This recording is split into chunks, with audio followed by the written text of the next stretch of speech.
Ever notice how the best games you've ever played weren't even made by big companies? They were made by, like, one human being with a weird idea and a god complex, and somehow that game changed your whole brain chemistry. Like you can tell when a game was made by someone who sat there thinking, I need this to mean something. The music hits, the visuals are unique, and the story makes you feel like someone actually understands what being alive feels like. Meanwhile, TED Studios drop another sequel with the emotional depth of a cereal box and expect praise because the shadows are ray-traced. Like, cool, your water physics are great. Why do I want to uninstall after 15 minutes? And don't get me started on Nintendo right now. These people are out here selling the same underpowered hardware with a fancy number slapped on it, like we don't see the scam. Oh, look, it's the Switch 2, only for the cheap price of 74.49 kroners, and the games are 90 bucks. Nintendo, I love you, but I think I'll stick with my Switch Lite and Mario Odyssey. I'm sorry, but I don't care if your console has legacy branding. If I have to duct tape my Joy-Cons and pray it runs 30 FPS in handheld, you are not winning. Meanwhile, indie devs are making entire masterpieces in RPG Maker or Unity with $15 and Trauma as their only resources. And it's always them, the weird quiet devs who vanish for 2 years and come back like, hey, I made a 6-hour psychological RPG about grief, identity, and childhood trauma. The combat's kinda cool too. And it slaps. No microtransactions, no fake hype, just pure vision and effort. Indie games care. AAA games calculate. One feels like art, the other feels like a PowerPoint. Bro, tell me why I saw my teacher at Target buying toilet paper, and I nearly evaporated from embarrassment. Like, don't get me wrong. I know y'all are humans and all that, but you're supposed to vanish after school hours. You don't exist outside the classroom. That's the law. I was just trying to grab some snacks. Next thing I know, I lock eyes with Mr. Johnson holding a 24-pack of Charmin Ultra Soft.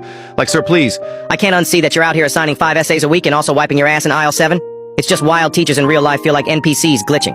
I saw my math teacher once in a hoodie and I almost called the police like, what are you doing outside of slacks and trauma? And the worst part? They always see you first and they're like, oh hey, fancy seeing you here. No, it's not. This is Target. It's not a crossover episode. Then you gotta fake small talk like, yeah, I'm just picking up snacks. While you both pretend this isn't violating every universal law, I swear teachers in public should wear invisibility cloaks because I can't handle the emotional damage of watching my English teacher compare cereal prices. Why does joining a fandom years after it was created feel like a fucking war crime? Like I joined fandoms for animes or games that were created in like 2017. And suddenly it's my new first love and it'll be like, why didn't I join this fandom sooner? And so I start to collect merch and converse with my fellow fans of this fandom, trying to distract myself from the fact that I missed the fandom's prime. Grave mistake. Suddenly I'm wanted with a bounty of $10,000 because I'm not an OG fan. Like, what the fuck am I supposed to do? Build a damn time machine to convince my past self to join the fandom earlier? God forbid I'm a little late to the party. No need to rub it in because I already suffered the loss of the fandom's peak. I shouldn't feel like I'm not allowed to like a piece of media because these greaseballs don't consider me a real fan. Like, why would I want to join a toxic fandom full of feral, rabid beasts? Like, why do I have to go through a 6-step satanic ritual to determine if I can be converted into a true fan? I mean, how chronically online do you have to be that you worry about other people's interests? So can we normalize a warm welcoming to all newcomers in any fandom? Because this shit's getting tiring. I'm about to rant, so remember when y'all keep yapping about a me, slow me, fast me, funny, and Griffin method sucks overused? Then I'll try to use the Gerbert method so y'all will shut the fuck up, okay? Rant starts now. Okay, so like, why do teachers assign group work and then match me with the most ghosted, missing, offline, lost in the backrooms MF I've ever seen in my life? Like, bruh, we got 5 days to finish this. I'm trying to be productive. And this MF still hasn't replied to the group chat we made on day 1. I be sitting there like, hey guys, here's the doc. And it's just me in there, typing, stressing, doing everyone's part like it's a solo mission. And when you finally ping them like, yo, you alive? They come back 3 days later like, Siri, I was busy. Busy doing what? Training for the Olympics? Fighting in the Israel versus Iran war? Like, dude, you are not the president. You can open a Google Doc, then watch this motherfucker show up on presentation day talking about, yeah, so I did the conclusion part. Like, no you didn't, Jaden. I did the whole project, and you're here for vibes. Group work in school is just solo work with extra steps, and emotional damage teachers be like, team effort? Whose team? I'm on my own. He doesn't even know my name, and yet I have already named our kids, and our pets. And our matching funeral plots. Like, I've sat in class with my stomach doing bubble wrap ASMR, because I refused to fart near his aura. I clenched in his presence. I suffered. And then he said, yo, can I borrow an eraser? And I ovulated. I felt the egg drop. I handed him that eraser Like it was my firstborn child. like, take it. Take my fertility too while you're at it. I saw him once. Drop his pencil. And I gasped like I'd just witnessed the fall of Rome. That graphite hit the floor, and so did my standards. He doesn't know my name, but if he asked, I would legally change my name to Chair. Just so he could sit on me. And one day, maybe he'll say my name. and I'll pretend I didn't already carve it into my emotional uterus. We all have that one friend who's obsessed with cars. Like, very obsessed. You can't even mention the word engine around him without triggering a full TED Talk. You'll be like, yo, I saw this cool car today, and here he comes. What car? What model? What year? V6 or V8? Turbocharged? Manual or automatic? Bro, I don't know. It was red. He'll look at a car for 0.2 seconds and go, yeah, that's a 2012 Audi S4 B8.5 with the DSG transmission and optional black optics package. I'm sorry, how? You didn't even blink. And they're always judging. You pull up in your normal car, and they're like, front-wheel drive? That's crazy. Like, bro, I'm just trying to get to Tesco. You can't enjoy life around this guy. You'll see a Lamborghini drive past and go, yo, that's sick. He's like, actually, that's the Huracan Evo, not the Performante. Fake exhaust sound. Mid. Bro, shut up. It looks cool, and it goes V-room. Even in traffic, he's different. You're sitting there like a normal person, bored. He's sitting there like, yo, is that an E92 M3 on the other lane? That inline six sings, bro.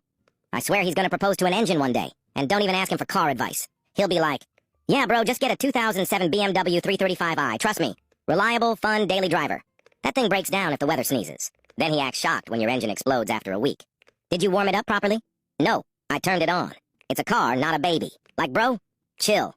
Not everything is a race. I just need something that gets me from point A to point B without catching fire. But no.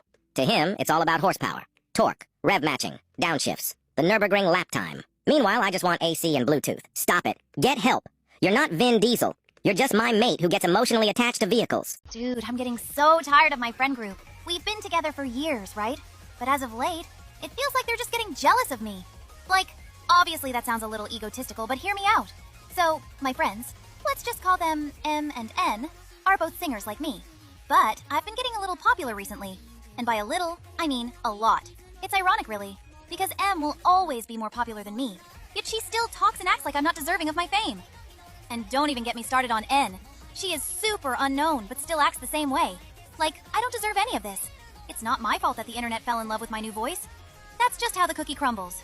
It's ironic, really, since most of my fame also boosts M's fame, as we tend to make songs together a lot. What do you guys think? Am I overreacting? Someone tell me why I'm the only person in my fucking school that genuinely doesn't like Snapchat. I mean, it's alright, but I fear some people take it way too far. Like, what the dick do you mean your Snap score is 30,000? Mine is not even 200, bro. And WDM, you have over 300 friends added on it, like, you couldn't even name 20 if you tried. And it's always the try-hard, popular people using it.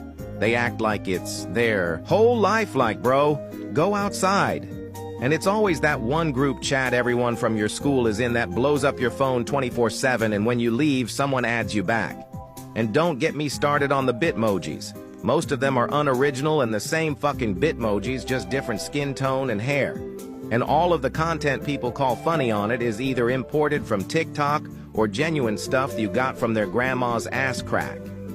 I'm definitely not the only one that does it, but sometimes I just don't wipe. Not because I forgot. Not because I'm lazy, but because I want to hear that dry little crack later. Yeah, when the shit dries and I sit down a few hours later, it splits just a bit. That subtle crunch? That's peace. That's clarity. People chase mindfulness through yoga. I sit on my own crust and wait for it to sound off like a dead leaf in November. It's not even about being gross at this point.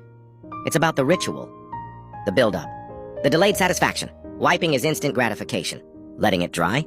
That's character development. It's a solo journey. You can't explain it to people who live their lives, sanitized and afraid of texture. Some of y'all haven't known silence until you've sat down and heard your own dried ass whisper secrets back to you. I know this isn't socially acceptable or whatever, but don't lie. At least once you've sat there and thought, what if I just didn't? And if you haven't, congrats, you're boring. No, because am I the only one that actually enjoys matching with people? Like, I absolutely love matching. Can we match PFPs? Hell yes. Can we match bios? Duh. Can we match? Just shut up and match with me. I genuinely don't know how some people don't like match. Does it not make y'all feel like someone genuinely likes you enough to have something that makes a small connection? But anyways, thanks for listening to my first rant, question mark. I think, bye. The vanilla swirl out. It breaks my heart whenever my boyfriend says something mean about himself. Like, what do you mean that the picture I took of you is stupid because you look like an idiot? What do you mean an idiot? I genuinely don't believe him when he says he is ugly. For me, he is the sweetest, nicest, the most handsome man in this whole fucking universe. The way he smiles when we are making eye contact, hello. My heart melts every time I hear him laugh. Most of the time I hang out with him and his homeboys at his house. I am just laying there cuddled next to him, rubbing his hair while he is talking with his friends. I don't even have to say anything. Being next to him is everything for me. I wish I could kiss him and hug